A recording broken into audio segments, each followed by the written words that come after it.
Welcome to Sports Marketing, Cross-Industry Growth. This will be the agenda.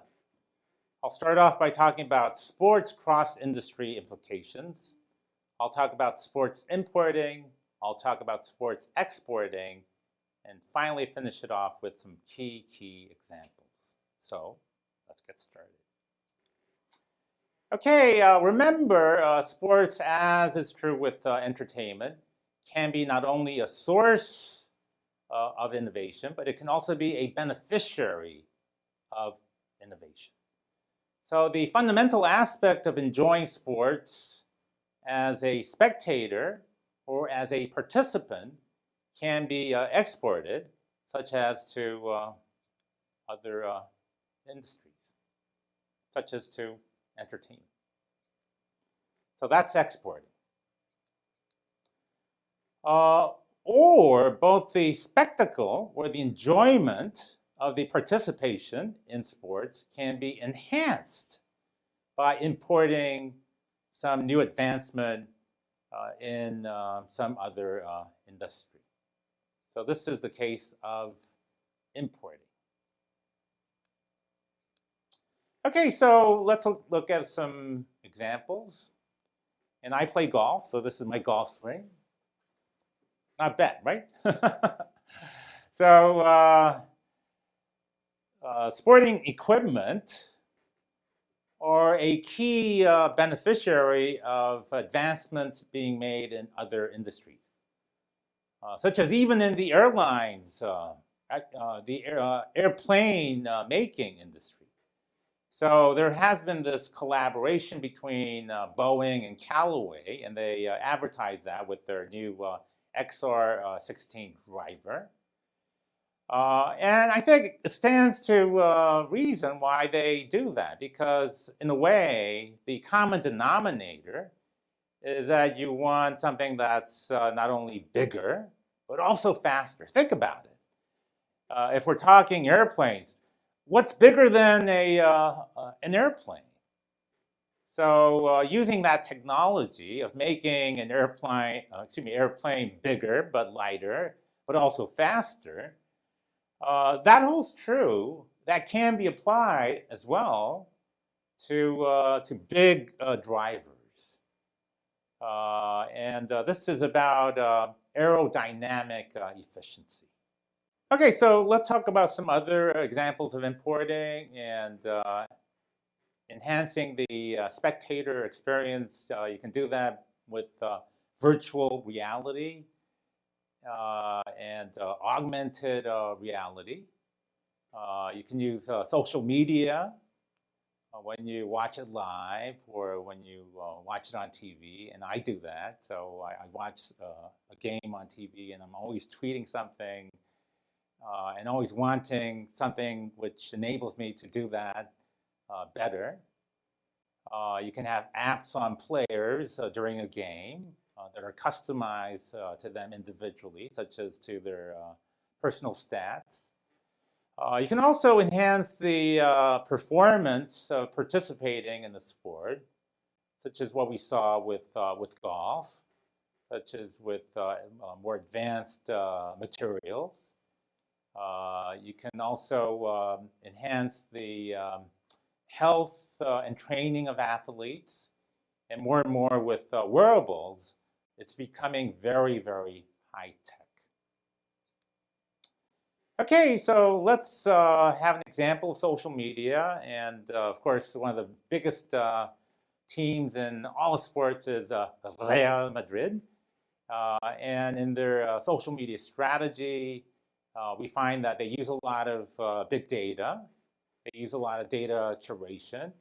And what they've discovered is that less is more, meaning that fans don't want to be inundated with too much data.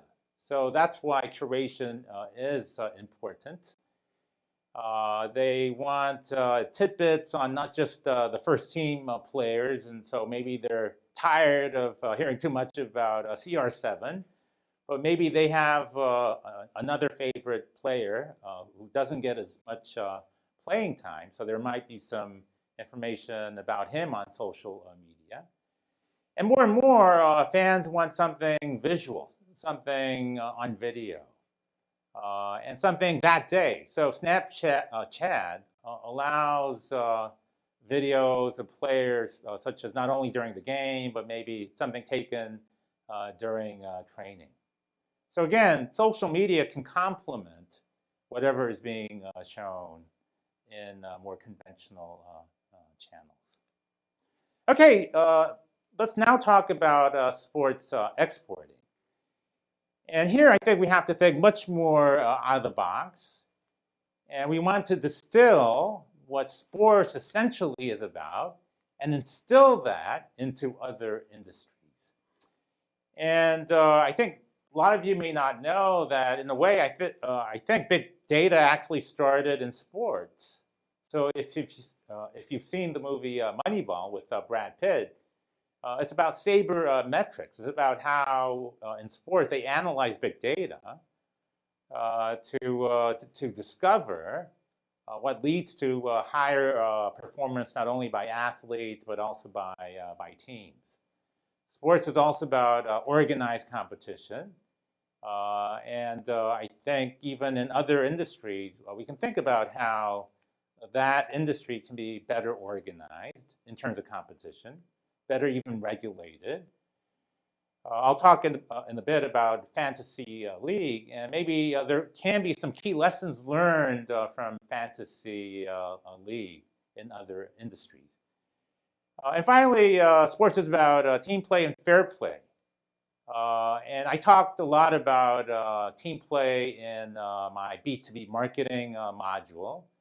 So again, sports analogies I think apply to play, to strategy in other industries. And fair play I think is something that we should always keep in mind, especially in international competition. Okay, I mentioned that I was going to talk about fantasy sports, and fantasy sports now has become this incredibly big industry. And here's some facts. It's where fans can become owners, they can become managers as opposed to just being a spectator. So you are in control. And already in North America, there are over 30 million people who participate in fantasy sports. And it's only becoming bigger. And maybe it will become bigger because I think more and more fans will get involved not only in North America, but also in Europe and also here in Asia. And a lot of that growth has stemmed from the use of the internet. The fact that you have this automatic generation of statistics on the internet, whereas before you had to accumulate that yourself. So no wonder then that Yahoo and CBS Sports and ESPN are getting into the act. And they're getting into the act because they can make money. They can monetize a lot of the content, especially via the sales of apps. So if you're not in the sports industries, I think there's a lot that you can learn through fantasy sports. You can learn about managing. You can learn about personnel management. You can learn about how to use data. And last but not least, you can learn about how to monetize content. Because I think other industries, non-sports industries, should have content. But they've had a hard time monetizing that. Okay, so wrapping up, we learned in the segment that sports can be both a source or a destination of innovation.